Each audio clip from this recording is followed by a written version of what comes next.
बाबा बागेश्वर महाराज सड़क पर जहां खड़े हो जाए वहां पर कई हजार लोगों की भीड़, जहां पर उनका काफिला निकल जाए वहां पर सड़क पर दोनों तरफ उनके भक्तों की भीड़। और यह धीरेन्द्र शास्त्री की अपनी पहचान बन चुकी है।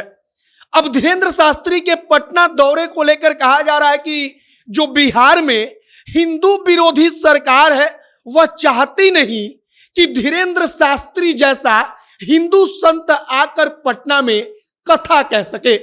हमने तमाम चीजों को पढ़ा, हमने तमाम चीजों को समझा, हमने सरकार के पक्ष को जाना कि आखिरकार सरकार क्या कह रही है कि हम गांधी मैदान में धीरेन्द्र शास्त्री को कथा करने की अनुमति क्यों नहीं देंगे।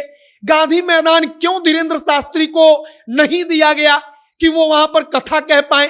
तमाम चीजों पर एक एक करके बातचीत करेंगे और बताएंगे कि सरकार का पक्ष क्या है। एक पक्ष जो है, जो एक धड़ा है, वो धीरेन्द्र शास्त्री का खुलकर विरोध क्यों कर रहा है, और सब पर आगे एक एक करके बातचीत करेंगे। बाकी हमारा नाम मोहित कुमार सिंह है और आप जनता जंक्शन देख रहे हैं। यह video dream palace marriage hall के द्वारा प्रायोजित है। अगर पटना में किसी की शादी, सालगिरह, रोका, इंगेजमेंट, बर्थडे पार्टी या फिर कोई अन्य खास आयोजन करवाना है, आपको अपना दिन खास बनाना है, तो आप ड्रीम पैलेस में बुकिंग करवाइए, जो सगुना मोड़ पर हाईटेक हॉस्पिटल के पास स्थित है। आपके लिए यह एक बम्पर ऑफर भी लेकर आए हैं, जिसके तहत आपको सिर्फ खाने के प्लेट का पैसा देना है। जो हॉल का किराया होगा वो बिल्कुल मुफ्त हो जाएगा। बाकी आपको स्क्रीन पर एक नंबर दिख रहा होगा, आप उस पर कॉल करके बातचीत कीजिए, आपको वहां से सारी जानकारी मिल जाएगी। अब वापस आते हैं हम अपने खबर पर। धीरेन्द्र शास्त्री नाम के बाद किसी इनकी पहचान बताने की अब जरूरत है नहीं। धीरेन्द्र शास्त्री जहां पर खड़े हो जाते हैं वहां पर 1000, 5000, 10,000 लोगों की भीड़ देखते देखते इकट्ठा हो जाती है। सड़क पर अगर धीरेन्द्र शास्त्री का काफिला निकल जाए तो लोग सड़क किनारे खड़े होकर अपना हाथ जोड़कर, अपना सर झुकाते हुए उनका अभिवादन करते हैं, स्वागत करते हैं। लेकिन इसी धीरेन्द्र शास्त्री के पटना आगमन को लेकर बवाल मच गया। बवाल ऐसा मचा कि कहा जाने लगा कि धीरेन्द्र शास्त्री को रोक दीजिए, इनको कथा करने की बिहार में अनुमति मत दीजिए। कोई कह रहा है कि ऐसा कोई भी संत बन जाता है, बाद में जेल चला जाता है।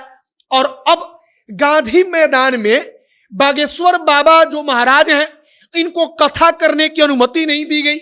इसी पर सबसे पहले बातचीत करेंगे। अब सरकार, जो प्रशासन है, उसका कहना है कि गांधी मैदान में किसी एक कार्यक्रम के लिए पहले से उसको अलॉट किया जा चुका है। प्रशासन कह रही है कि गांधी मैदान के एक हिस्से में वो कार्यक्रम होगा और हमारे लिए संभव नहीं होगा कि धीरेन्द्र शास्त्री का जो कथा होगा उसको भी हम उस वक्त पर गांधी मैदान में संचालित करा पाए। और इसके लिए सरकार कहती है कि हम गांधी मैदान अब बागेश्वर महाराज को देंगे ही नहीं, उनको अनुमति ही नहीं देंगे कि आप गांधी मैदान में आकर रुकिए और यहाँ पर भव्य पंडाल बनाइए, वहां पर कई कई लाख लोगों को इकट्ठा कीजिए और वहां पर कथा कहिए। अब इसके बाद होता क्या है, तो बागेश्वर महाराज के कथा के लिए नौबतपुर के इलाके को चुना जाता है। वहां पर पूरा का पूरा भव्य पंडाल बन रहा है, लेकिन सरकार के ऊपर आरोप लगना शुरू होता है। आरोप लगता है कि सरकार हिंदू विरोधी है। हिंदू विरोधी क्यों? तो कहा जाता है कि एक संत जो खुलकर हिंदुत्व की बात कर रहा है, खुलकर हिंदुओं का पक्ष रखता है, खुलकर हिंदुओं के बारे में बोलता है, वैसे संत को रोकने की चेष्टा बिहार की सरकार कर रही है। लेकिन हमने आपको सरकार का पक्ष बताया कि सरकार क्या कहती है कि हम गांधी मैदान को क्यों नहीं देंगे। तो सरकार कहती है कि गांधी मैदान एक कार्यक्रम के लिए पहले से अलॉट किया जा चुका है और वो कार्यक्रम गांधी मैदान के एक हिस्से में होगा, तो बाकी का हिस्सा हम धीरेन्द्र शास्त्री को नहीं दे सकते, क्योंकि हम वहां पर सिक्योरिटी वगैरह प्रोवाइड नहीं कर पाएंगे, हमारे लिए यह संभव नहीं हो पाएगा।